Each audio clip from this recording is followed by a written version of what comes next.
Dinig lang kasi ng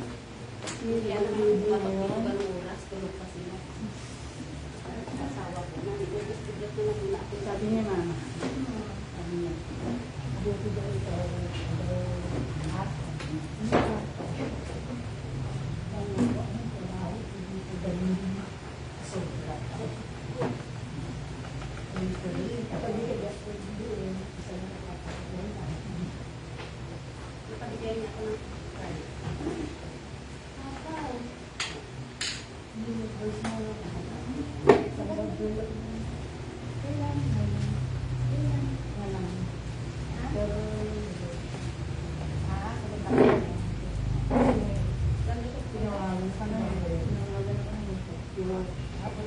Kasi may pangakilala ng hindi.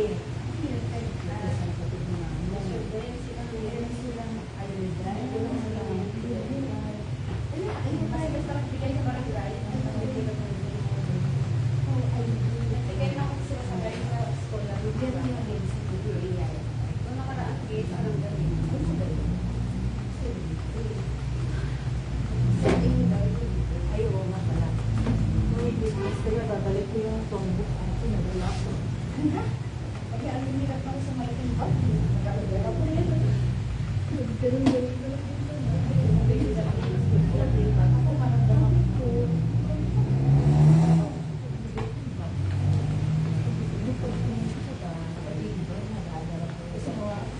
Kasi mag-iba yun.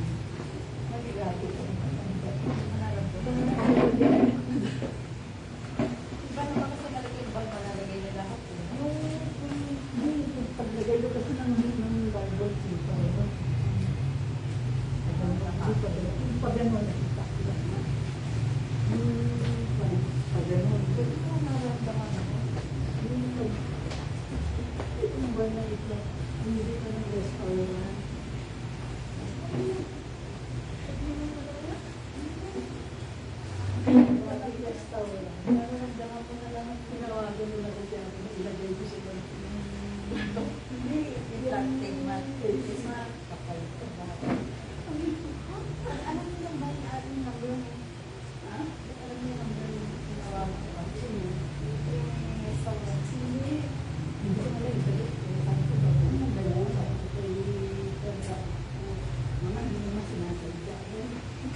Sana yung paint na lang.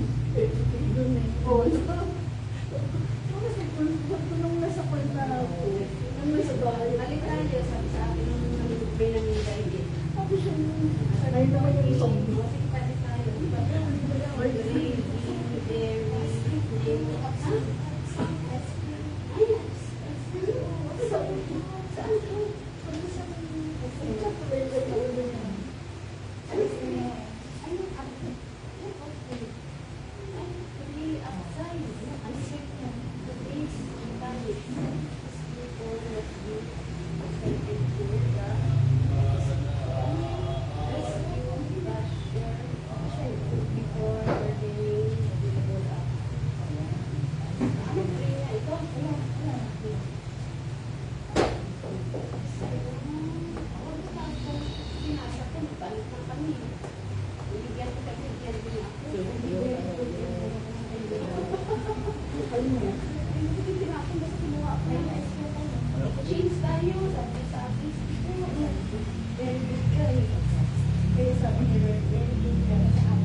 Ayaw niyo mag-ilaw?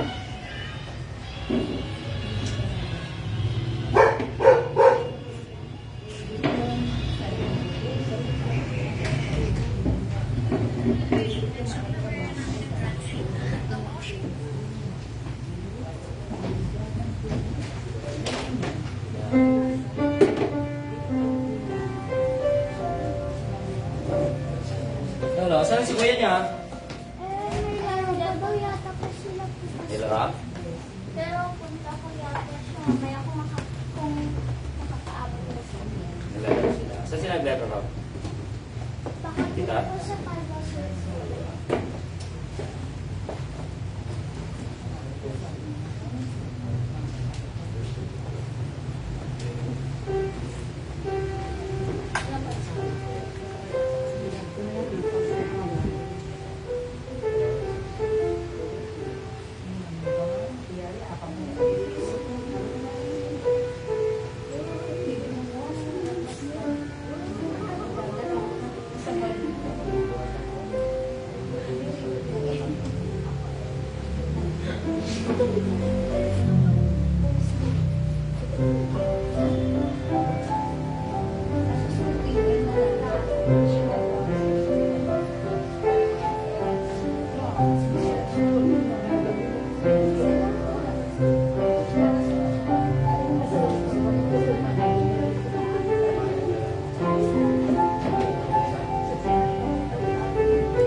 Sure.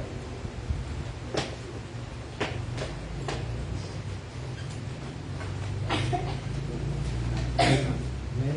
Kayo po ba masaya ngayong umaga? Amen? Amen. Kung kayo po ay masaya, tayo po ay mawit po ng This is the Day. This is the day when they sing.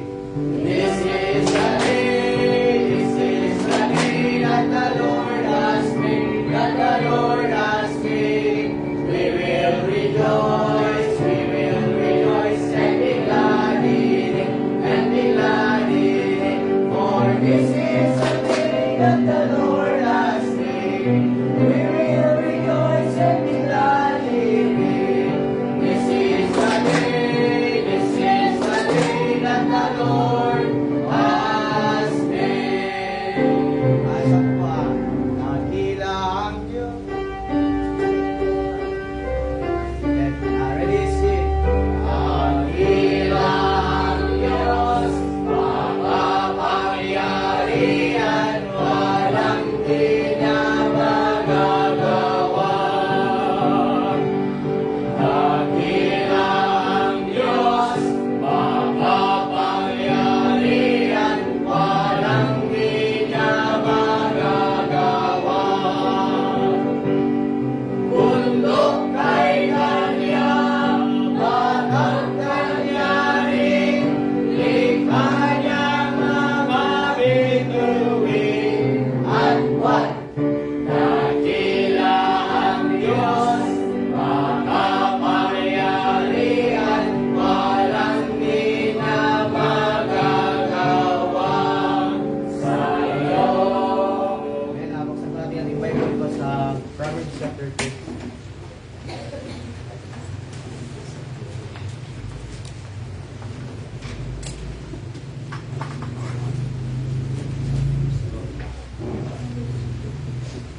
Ayan, hindi na po ba yan? Ayan na, sabay-sabay po natin basahin po. Verse 1 po hanggang umabot po tayo sa last verse po. Verse 1, ready with the words of the Son of Yahweh, even prophecy man spake unto Ethiel, even unto Ethiel and Yuka. Surely I am more brutish than any man, and have not the understanding of man. I neither bear wisdom nor have the knowledge of the holy. Who hath ascended up into heaven, or descended, who hath governed within his feet, Who hath bound the waters in his garments, who hath established all the ends of the earth. What is his name, and what is his son's name, if thou canst tell? Every word of God is pure, it is shield unto trust in him. As thou not on his word, blessed through thee, and thou be found a liar. Two things have I required of thee, that I need them not before I die.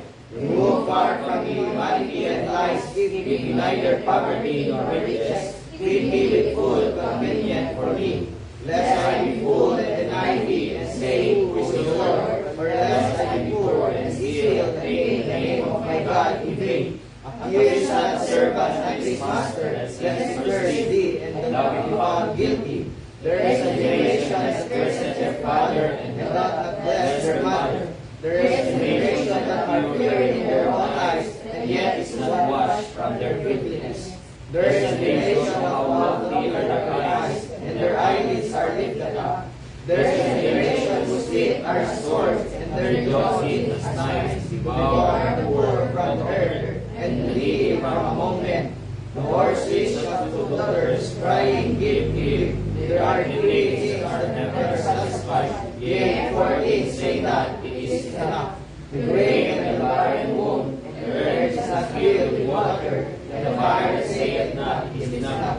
The eye that mocketh his father, and despiseth the way his mother, the ravens of the valley shall be cut off, and the young eagle shall take it. There be 3 things which are too wonderful for me, yea, for which I know not. The way of an eagle in the air, the way of a serpent upon a rock, the way of a ship in the midst of the sea, and the way of a man with a flame. Such is the way of an adulterous woman. She eateth and wipeth her mouth, and saith, I have done no wickedness. For 3 things the earth is disappointed, for poor for which it cannot bear. For a servant when he bringeth a food, when he is filled with meat. For an adulterous woman when she is married, and unmaiden is heir with his business. There be 4 things which are little upon the earth, but they are exceeding wise. The ants are a people strong, neither prepare their meat in the summer. The hornets are fed with cold, yet make their noses in the rocks. The locusts have no king, yet go they forth about their banquets. The spider taketh all with her hands, and his king's places. There be 3 things which go well before are healthy going. A lion which strongest among beasts, and turneth not away for any. A greyhound which goes also, and a king against whom there is no rising up. If thou hast so foolishly lifting up himself, or if thou hast so evil like thine hand upon thy mouth. Last verse ready, read. Surely the turning of wheel bringeth forth laughter, and the waving of nose bringeth forth blood, so the pouring of wrath bringeth forth strife. Amen. So Lord, salamat po sa salita po ng Diyos. Okay? Nating binasa ngayong umaga.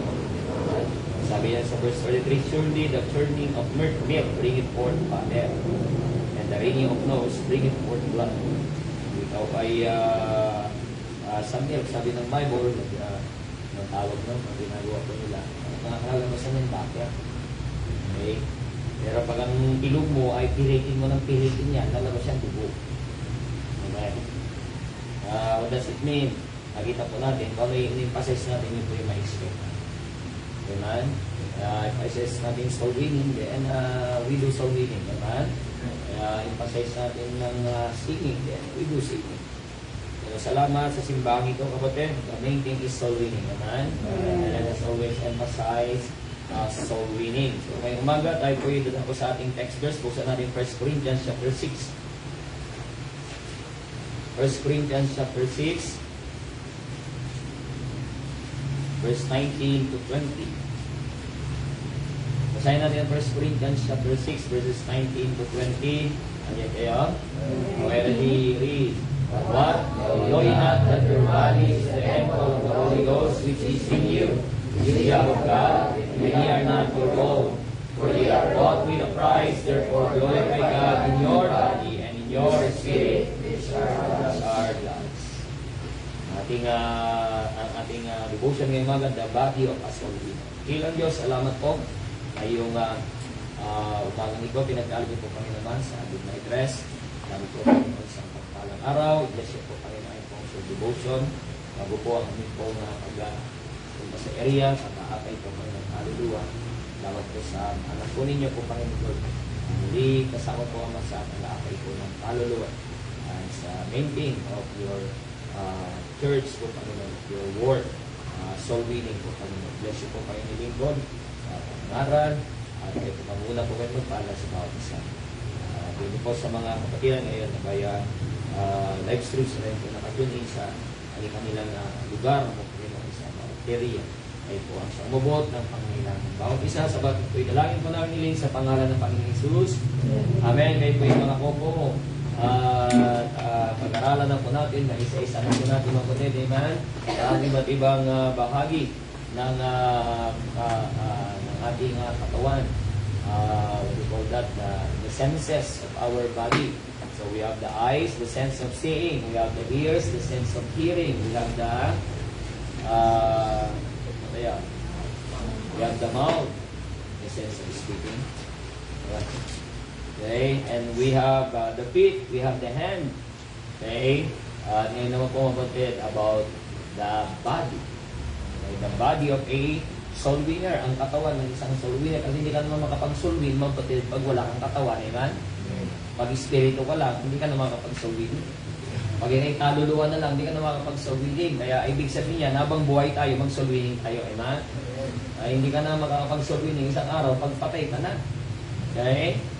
Oo. Kasi bakit? Bakit hindi ka na pwede mag-soul winning pagpatay ka na? Bakit? Pwede na pwede mag-soul winning pagpatay na. Kumakasaw sa niya? Ha?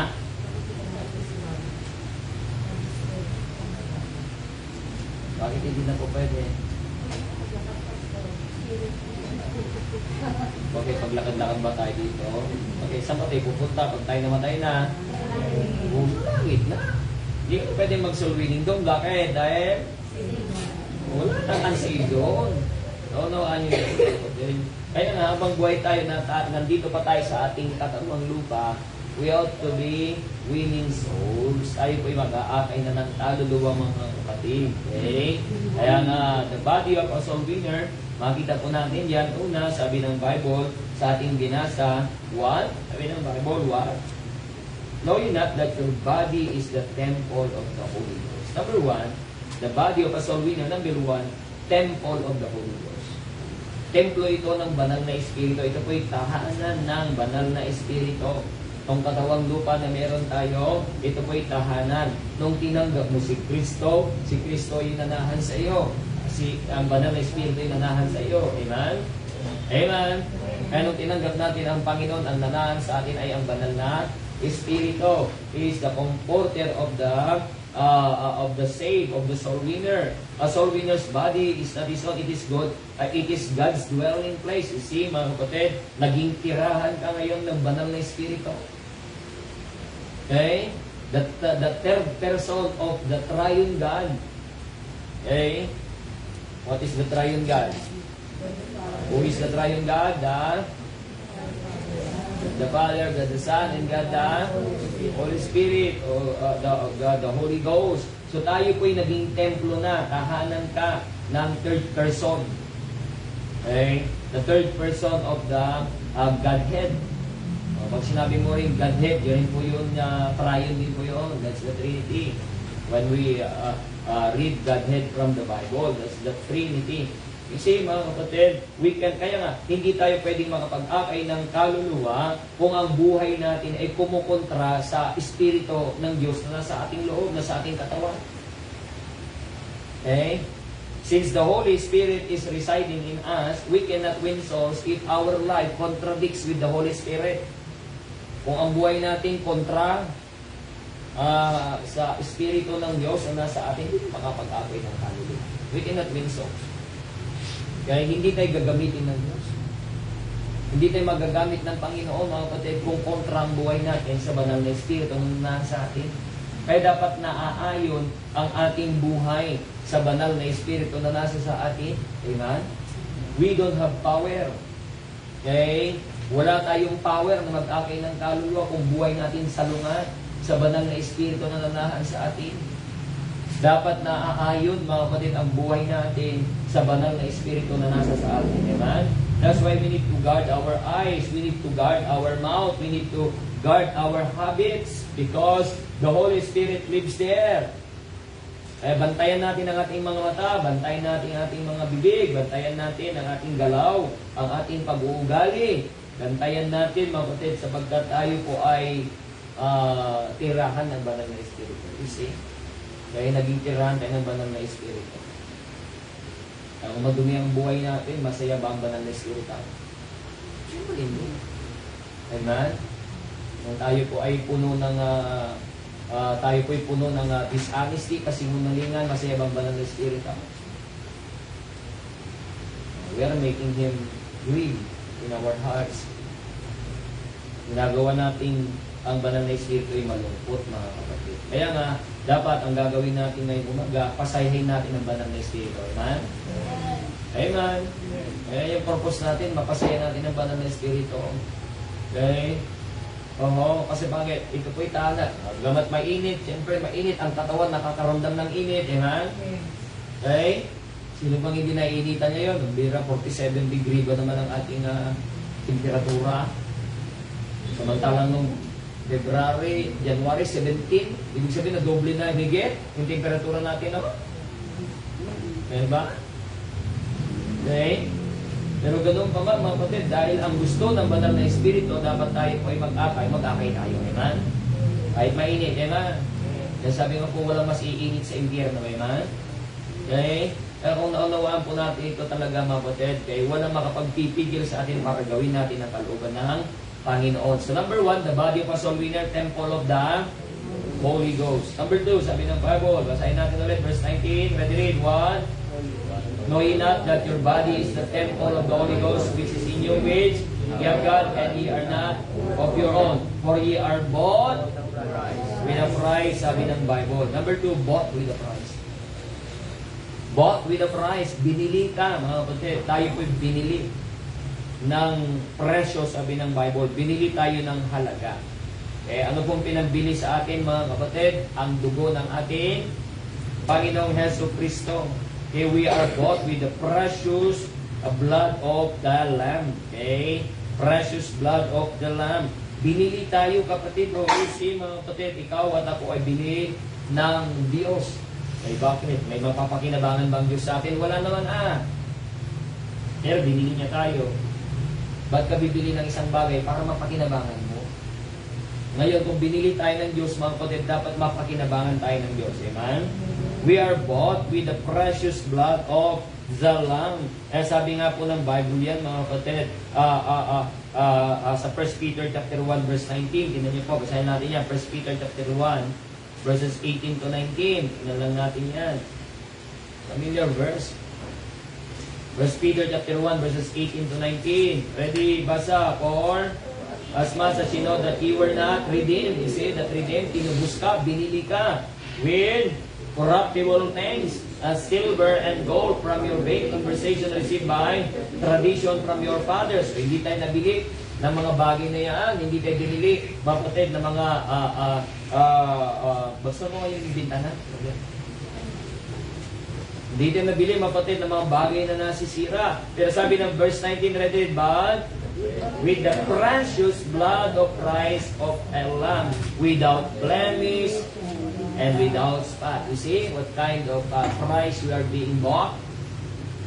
Natin kung anong uring presyo o anong uring halaga tayo binili, sabi ng Bible, with the precious blood of Christ.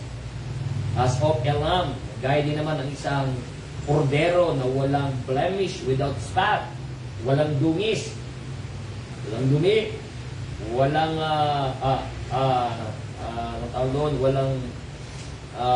walang kapintasan. Okay? Kaya kayo binili, mga kapatid, ng halaga, at ito'y mahalagang halaga. Ang presyo o ang halaga ay ang dugo ni Kristo. Tayo po ay, kaya nga, dapat hindi tayo malayang mabuhay sa ating sarili kung saan tayo masaya. Amen? We need to live according to the pleasure of the one who bought us. Amen? Dahil binili tayo, dapat mamuhay tayo ayon sa kaluguran ng bumili sa atin. Binili nga tayo . Okay? Ang katawang ito'y binili. ng Diyos, mga kapatid. A soul winner remembers Calvary before every decision. Kaya bilang isang soul winner, bago tayo gagawa ng decision, maaalala natin yung ginawang pagdurusa ni Kristo kung paano niya tayo binili. Tama? Kaya bago mo mag-desisyon mag-quit, bago mo mag-desisyon na hindi mo na ako sasama sa soul winning, alalahanin mo muna kung bakit ka binili ni Kristo. Alalahanin mo muna yung halaga ng pagbili sa atin ng Panginoon. Alalahanin muna natin yung pagdurusa ng Panginoon. Okay? Kaya maraming mga Kristiyano, mga kapatid, hindi talaga alam ito. O alam nila pero hindi nila na-appreciate. Kaya at hindi inuunawa, mga kapatid. Our time, ang ating oras, our strength, our body were purchased to serve Him, not ourselves. Amen? Kaya binili ang lahat ng nasa sa atin na ngayon ng Panginoong Diyos, hindi para sa ating sarili, kundi para sa Kanya'y maglingkod. You're bought with a price. Kaya nga, syempre, mga kapatid, pagiging tirahan ng banal na Espiritu, kapag titira ka sa isang bahay, hindi mo naman pagmamayari, hindi ka naman pinayagan, yan ay trespassing. Amen? Trespassing. Ang ginawa sa atin ng Diyos, binili niya tayo para makatira siya. Amen? Amen? Isip, mga kapatid, binili ka. Kung mayroon ka rin ng pambili, mga kapatid, kung bibili ka ng bahay talaga na matitira, dapat bibili ka na talaga yung sa maayos na lugar. Di ko ba, kung talagang sobra-sobra yung pera Hindi ka bibili ng bahay, mga kapatid, sa isang masikip na lugar, tapos init, tapos yung lugar na, di ba, naunawa natin yun? O ang Panginoon, binili niya tayo. We are worthless, we are sinners, we are damned to hell. But praise the Lord, mga kapatid, He bought us with a price. Amen? Huwag natin kakalimutan yan. Kaya binili po tayo ng mahalagang dugo ni Kristo. Kaya bago natin makalimutan, mga kapatid, alalahanin muna natin ang Kalbaryo. Okay? So number 1, the body of a soul winner, temple of the Holy Ghost. Number 2, bought with a price. And number 3, sabi ng verse 19 ulit, balik tayo, sabi niya dun sa bandang huli, and ye are not your own. And ye are not your own. So number 3, not your own. That body, not your own. Hindi mo yung pagmamayari. Hindi natin ito pagmamayari. Dahil nga ito hindi na natin pagmamayari, mga kapatid, sino masusunod? Siyempre yung nagmamayari. Sino nagmamayari? Siyempre yung bumili. Amen? Amen? Yung bumili. Halimbawa si Ken, yung cellphone niya, bibilin ko. Pumayag siya, binenta niya.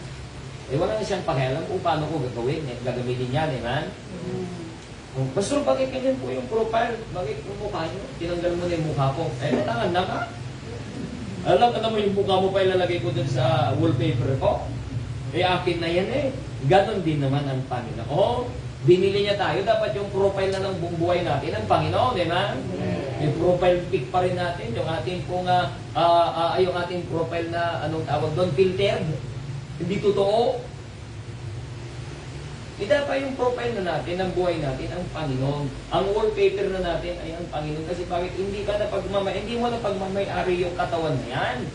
Sabi ng Bible, ye are not your own. We don't own our body anymore. Kaya nga yung self-will, yung sariling gusto, kapatid, kills soul winning. Self-will kills soul winning. Kaya pag ang gusto ng tao, gusto ng Kristiyano ang masusunod ng kanyang gusto, mga kapatid, it will kill soul winning in their life. Kaya hindi sila sasama sa soul winning, mga kapatid. We need to surrender it, mga kapatid. Surrender is the fuel. Self-will kills soul winning, but surrender is the fuel.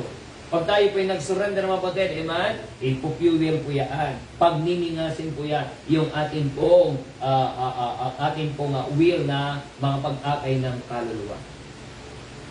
Kaya we need to let Him who bought the body will rule, mga kapatid, in us. Okay? Payagan natin, mga kapatid. Ang Diyos ay ang bumili sa atin ang siyang isip. Pakabuti naman ng Panginoon sa atin, tingnan natin, mga kapatid. Bagamat tayo binili, meron pa rin tayong free will Kaya hindi mo pilitan, mga kapatid Kahit binili na tayo ng Diyos, mga kapatid, hindi tayo hinawakan sa libo. Wala ka sa doon, hindi nga ginanon ng Diyos pwede niyang gawin yun, pero hindi niya makikita kung tunay tayong umiibig sa Kanya. Amen? Nanuhan niyo yun? Hindi niya pwedeng gaya ng isang hari, mga kapatid. Merong isang hari, okay, na kung saan sa kanyang nasasapukan ay maghanap ng asawa at wala siyang makita. Ngayon meron siyang isang nakita sa isang tahanan ng maralita. Nani yung maralita? Hindi alam ang salitang maralita. Sa isang mahirap na pamilya, meron siyang nakita na isang babaeng mapitagan na gusto niyang maasawa. Pwede niyang ipakuha, hari siya, sinasapukan niya. Bigay niyo sa akin yung anak niyo, maasawain ko. Pero hindi niya makikita kung tunay na iibig siya. Kaya ginawa ng hari, nagdamit din siya ng isang maralita. At nagbistula siyang isang maralita at isang servant at nag-serve sa tahanan ng Panginoon. At bilang isang maralita, sinabi niya ang kanyang hangad para doon sa anak ng mga manggit. At doon din naman ay nagustuhan siya ng babae, inibig siya. At nung naibig siya, siya nagsabi, ako ang hari. You see? Pwede niyang kunin, mga kapatid, by force. Hari siya. Yan ang ginawa sa atin ng Diyos. In our salvation, mga kapatid, tandaan po natin po yan, siya po ay nagpakamaralita pumunta dito sa mundong iba po. Amen? Upang makita, mga kapatid, kung sino yung tunay na tatanggap at iibig sa kanya. Ang gano'n din sa pagkakay ng kaluluwa, ligtas na. Diba? Ay makita natin, sabi ko nga po, Sunday by Sunday, mga kapatid, prayer meeting by prayer meeting, pare-pares naman na minsan naririnig nyo di ba, Amen? Pare-pares naman di ba, Amen? Pero bakit magkakaiba ang procession? Bakit magkakaiba ang resulta? Bakit magkakaiba? Magkakaiba ang response. Nasa tao yun. Sa tao yan kung paano niya inuunawa talaga yung pagkakas ng Diyos. Amen? Pero naunawaan po natin na hindi na natin ito pagmamayari, kapatid, ay talagang ibigay natin kung sino nagmamayari. Amen? Okay? Kasi kung tayo po ay nagmamayari ng isang, hindi naman natin pagmamayari. Anong tatawag yan? Swapang yan. Tama? Swapang yan. Di naman sa kanya ang inaangkin. Nanuhan niyo ba? Amen? O, sa salitang balbal, di ba? Garapal yan. Napakagarapal yung taong yan. Napakaswapang yan. Di naman sa kanya. Ba'y inaangkin? Yes, mga butid. It's not your own, sabi ng Bible. This body is not already ours. Kaya sa Diyos na ito, kapatid. Amen? Sa Diyos na po ito. Ay dapat ipagamit dapat natin sa Diyos talaga, mga kapatid. Amen? So number 1, the body of a soul winner, it is the temple of the Holy Ghost. Templo na ito ng banal na Espiritu ng Diyos. Okay? It is bought with a binili ka ng halaga. Ito po'y mahalaga. Ito po yung mahalagang dugo ng ating Panginoong Jesucristo. Number 3, not your own. Hindi na yan pagmamayari mo at hindi ko pagmamayari. Nasabi ng verse 20, lastly, read it, for you are bought with a price, therefore glorify God in your body and your spirit which are God. Sabi ng Bible, therefore glorify God in your body. Kaya lastly, number 4, glorify God in your body. Glorify natin sa ating katawan sapagat hindi natin ito pagmamayari na, abalulatin natin. Sabi ng Bible, we need to glorify Him through our body. And you see, mga kapatid, ang katawang ating ito na meron tayo ay gagamitin natin sa paglulati sa Kanya. Kaya huwag mong lalagyan yan ng basura, mga kabataan. Okay? Tandaanan yan ng banal na Espiritu. Huwag mo yan lalagyan ng usok ng sigarilyo. Amen? Huwag mong lalagyan yan ng alak sa araw. Huwag lalagyan ng basura. Huwag kismis ang pinapakinggan. Amen? Amen? Okay? Kundi ang mga katotohanan ng salita po ng Diyos. Sabi ng Bible, glorify God in your body. Soul winning isn't just words. It is a holy lifestyle that makes the gospel believable.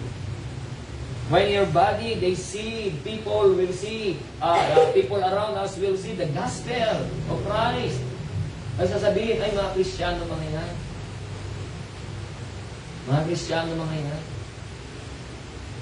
Yung nakakalungkot, pag isang araw sabihin, ay Kristiyano pa man din yun. O di ba kasi nyo, meron pong negative implications yun. Mayroong nakita sa iyo na hindi maganda. May nakita sa iyo na hindi nararapat ay yung ibinubuhay. Kaya sasabihin, Kristiyano pa man din mo. Pero pag sinabi nila, Kristiyano kasi mga yan. You see, alam nila yung boundary mo na, kaya bakit ikaw ay ganyan na, ganyan na ang iyong pamumuhay. Kasi ikaw nga'y Kristiyano na nga. Amen. Amen. And you're giving glory to God with your body. People won't listen if our body glorifies sin instead of God. Hindi makikinig ang tao sa atin kung ating katawan naman ang nilululatin natin ay ang diablo. Kaya nga kung sino kasama natin. Di ba? Okay? Kaya nga, sabi ko mga kapatid ng 1 Corinthians 10:31, whether therefore ye eat or drink, okay, do all for the glory of God. Gawin natin lahat para sa kalwatihan ng Diyos, mga kapatid. Sleep, eat, talk, dress in a way that points people to Christ. Okay? Maging sa ating pagkain, dapat nahililid natin ang tao sa Panginoon. Ano yan? Siyempre, dapat nagdadasal ka naman daw kumain, nalangin ka. O nasa school ka, dapat. Halimbawa, isang magkakaroon kayong klase, pray muna tayo bago tayo kumain. Yun po sila sa prayer. Sa pagkakataon, pwede ka na mag-share ng gospel. Bago tayo kumain. Share muna mo yung simple plan of God's salvation. Nanuhan niyo yun? Gayong maganda ang suot ninyo sa school. Ano na maging suot ninyo? Pupunta ka ng school, naka-short ka, tapos nakasando ka pa. Ano pa? Alam mo naman, malaki katawan mo. Okay? Patinig naman. Yun ang malaman, matinig. Ang tinig mo. Sabi sa iyo. Siyempre. Alam mo naman. Tinig pala yung katawan. Yun, ay dapat kita natin mga kapatid, will point to Christ. Kita yung tamang pananamit. Dito nakatakin ka, sa school, nakatak-out ka na naman. Ano yun? Diba?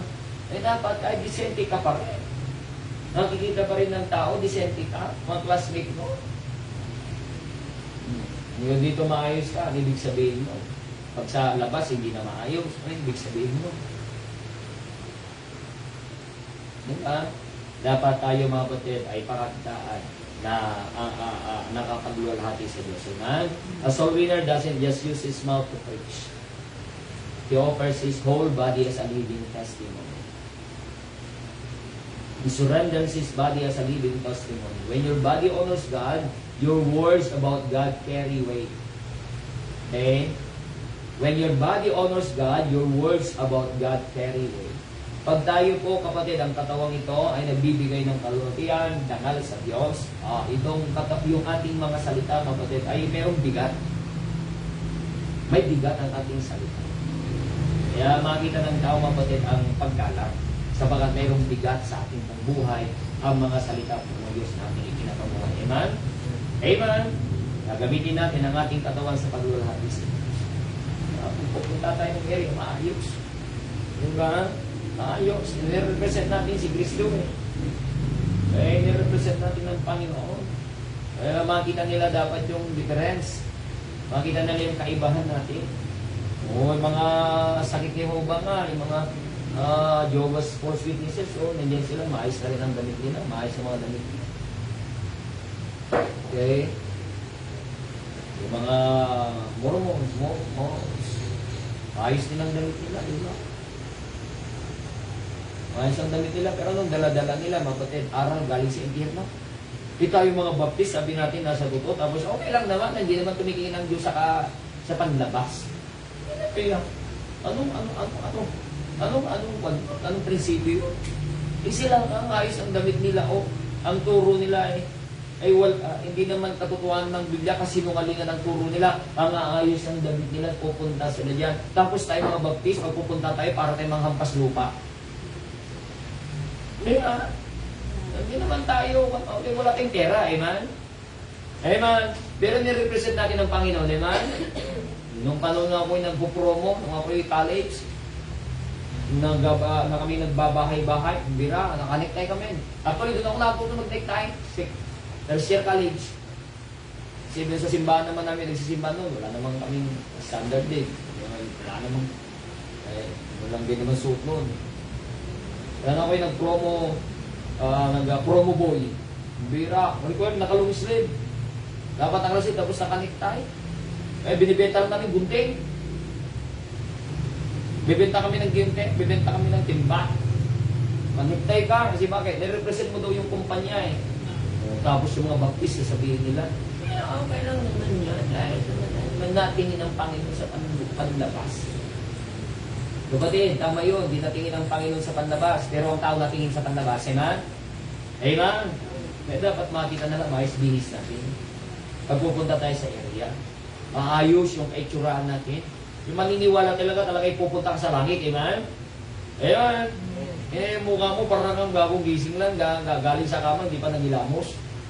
Okay? Kundi maayos, mga kapatid, ang ating itsura. Okay? Meron po yan. Kaya nga, kung maayos yung loob, mga kapatid, magmamanifest yan sa panlabas. Amen? Because our body, mga kapatid, ought to be used for the glory of God. Magamit natin para sa kalwatian ng Panginoong Diyos. Amen? So, praise the Lord, mga kapatid. Makita po natin ang ating katawan. Okay? So, yan. Tapos na natin. Okay? Meron pa pala, the mind. Hindi pala. Di ba? Tapos na. Ano ba natin yung loob? Kulang pa pala, the mind. Dapat yung pala un. Yung tanong sa body. Tapos na. Tapos na yung heart. The mind or the head. Tapos sa the head muna pala. Okay? Hindi pa natin nakuha yun. Diba? Wala natin the mouth, the lips, the hand, the heart, the eyes, the ears, the feet, the body. Okay? All of them. The mind. No? Sa pa pala, meron pa tayong isa okay? Nating pag-aaral about soul winner. Amen? Praise the Lord sa mga kasama ngayong umaga na nanonood via live stream. Kayo din po ay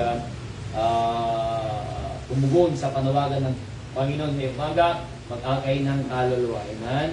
Wala dyan sa South area, sina Brother Tirso, Sister Chris, saka si Lisette.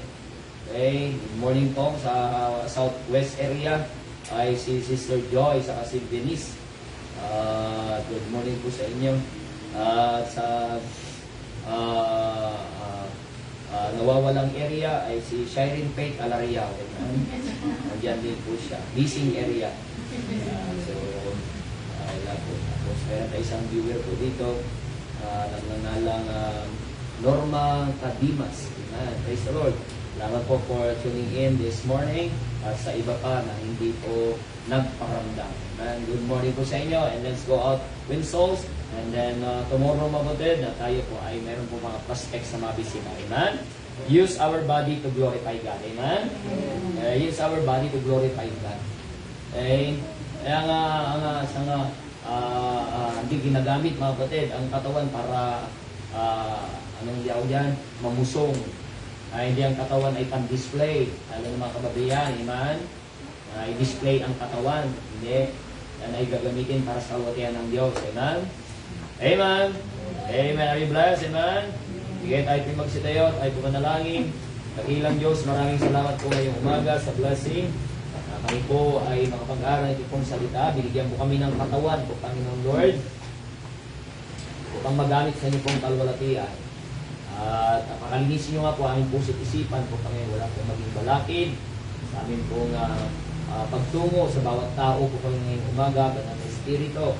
Empower nyo kami, kayo po ang manguna po Panginoon sa kanila, upang sila po Panginoon Lord, tanggapin kayo bilang sariling tagapagligtas. Bless you po Panginoon, bawat soul winner ngayong umaga, ngayong sa bawat area po Panginoon, mamaya po pa rin po our frontliners meeting po Panginoon, pagpapalain niyo po.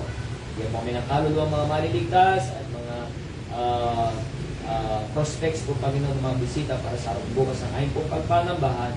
Sa walapay dalangin po namin hiling na may pasasalamat sa pangalan ng Panginoon Jesus. Amen. Amen. Good morning sa bawat isa at mag-selfie tayo. Selfie. 1, 2, 3. One more time. 1, 2, 3. Alright. Amen. Boys, alin muna kayo? Itulak muna natin si Pamulbi muna saglit. Di ba kasi kinukuha ni brother